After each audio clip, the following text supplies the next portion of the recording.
నమస్తే, welcome to Y news. The news sponsored by Vaira family restaurant, national highway, Tetagunta. నోరూరించే వంటకాలు, అసలైన మసాలా దమ్ముతో అదిరిపోయే నాన్ వెజ్ రుచులు మీకోసం. విచ్చేయండి Vaira family restaurant, national highway, Tetagunta, Tuni మండలం, కాకినాడ జిల్లా. వైకాపా పాలనలో ఇసుక లేక కార్మిక కుటుంబాలు రోడ్డున పడ్డాయని కార్మిక శాఖ మంత్రి వాసంశెట్టి సుభాష్ అన్నారు. కూటమి ప్రభుత్వం వచ్చిన తర్వాత కార్మికుల కుటుంబాల్లో వెలుగులు చూస్తున్నామని, ముఖ్యమంత్రి నారా చంద్రబాబు నాయుడు చొరవతో అనేక కంపెనీలు పెట్టుబడులతో ముందుకు వస్తున్నాయని కృష్ణా జిల్లా పామరులో జరిగిన సభలో సుభాష్ అన్నారు. యువతకు ఉద్యోగ కల్పనే లక్ష్యంగా కూటమి ప్రభుత్వం పనిచేస్తూ ఉందన్నారు. ఆంధ్రప్రదేశ్ రాష్ట్ర కార్మిక శాఖను సభాష్ అనిపించుకునే విధంగా కృషి చేస్తున్నటువంటి గౌరవ మంత్రివర్యులు, లేబర్ ఫ్యాక్టరీస్, బాయిలర్స్ మరియు insurance medical services government of Andhra Pradesh గౌరవనీయులు శ్రీ వాసంశెట్టి సుభాష్ గారిని మాట్లాడవలసిందిగా కోరుతున్నాం. అందరికీ నమస్కారం. రాష్ట్ర ప్రథమ కార్మికులు, నిరంతర శ్రామికులు, మన ప్రియతమ నాయకులు ముఖ్యమంత్రి వర్యులు నారా చంద్రబాబు నాయుడు గారికి, అలాగే వేదికపై ఉన్న పెద్దలందరికీ, ఇక్కడికి ప్రజావేదికకి విచ్చేసిన సోదరి సోదరులందరికీ కూడా నా నమస్కారాలు తెలియజేసుకుంటూ, ముందుగా అంతర్జాతీయ కార్మికుల దినోత్సవ శుభాకాంక్షలు తెలియజేసుకుంటూ, మన టీడీపీ పార్టీ ఎప్పుడూ కూడా ఇటు కార్మిక పక్షపాతిగానే వ్యవహరించింది. మన జెండాలో కూడా నాగలి, ఇళ్ళు, అలాగే చక్రం చిహ్నాలుగా ఉన్నాయి. అందులో కార్మికులకి చక్రం చిహ్నంగా పెట్టిన గొప్ప పార్టీ మన తెలుగుదేశం పార్టీ. ఈ రోజున గడిచిన 5 సంవత్సరాలు కూడా Jaganmohan Reddy speed of closing business అనేది సిస్టాన్ని ఫాలో అయ్యారు. త్వరగా సాఫ్ట్వేర్ కంపెనీల నుంచి జాకీ లాంటి అండర్వేర్ కంపెనీల వరకు కూడా ఈ రాష్ట్రాన్ని నుంచి తరిమి కొట్టాడు ఆయన. ఒక విజనరీ ఉన్న నాయకుడు లేకపోతే ఏమవుతుంది రాష్ట్రం అనేది రాష్ట్ర ప్రజలందరూ చూశారు. ముఖ్యంగా ఇటు భవన నిర్మాణ కార్మికులు అందరూ కూడా ఊచకోతకు గురయ్యారు. మరి మన మంచి ప్రభుత్వం వచ్చిన తర్వాత రాష్ట్రానికి వెల్లువల పెట్టుబడులు వస్తూ ఉన్నాయి. ప్రతి చోట మాట్లాడుతూ ఉన్నారు. పెట్టుబడులు లక్షల కోట్లు వస్తూ ఉన్నాయి. 20 లక్షల ఉద్యోగాలు ఇవ్వడానికి సర్వం సిద్ధమైంది ఈ మంచి ప్రభుత్వాన్ని.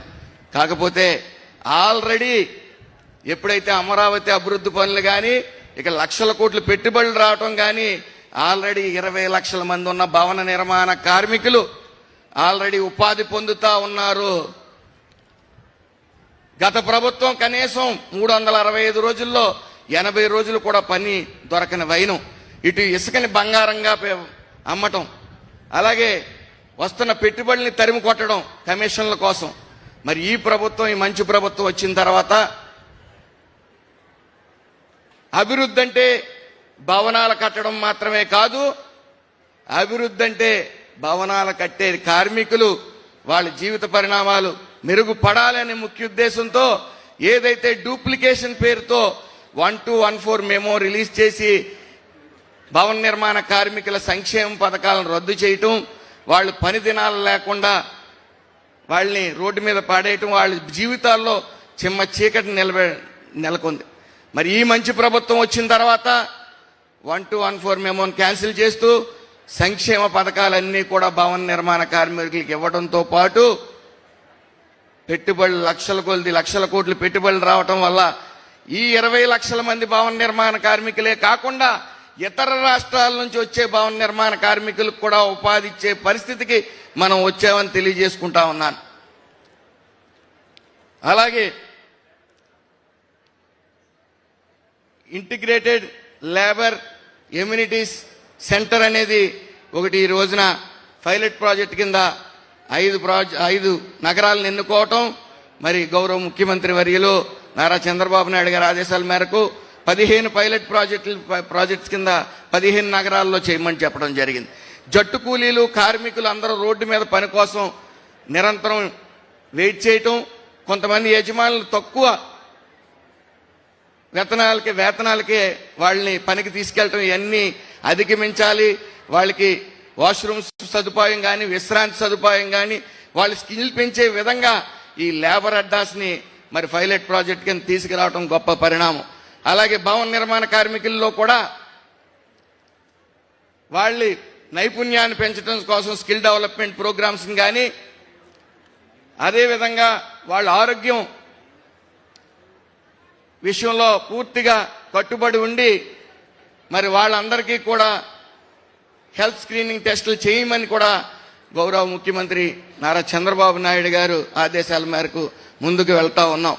అలాగే గత ప్రభుత్వం కార్మికుల కోసం ఏ రోజు కూడా ఒక ఇటుక కానీ గుప్పుడు ఇసుక కానీ వేసిన వైనం లేదు.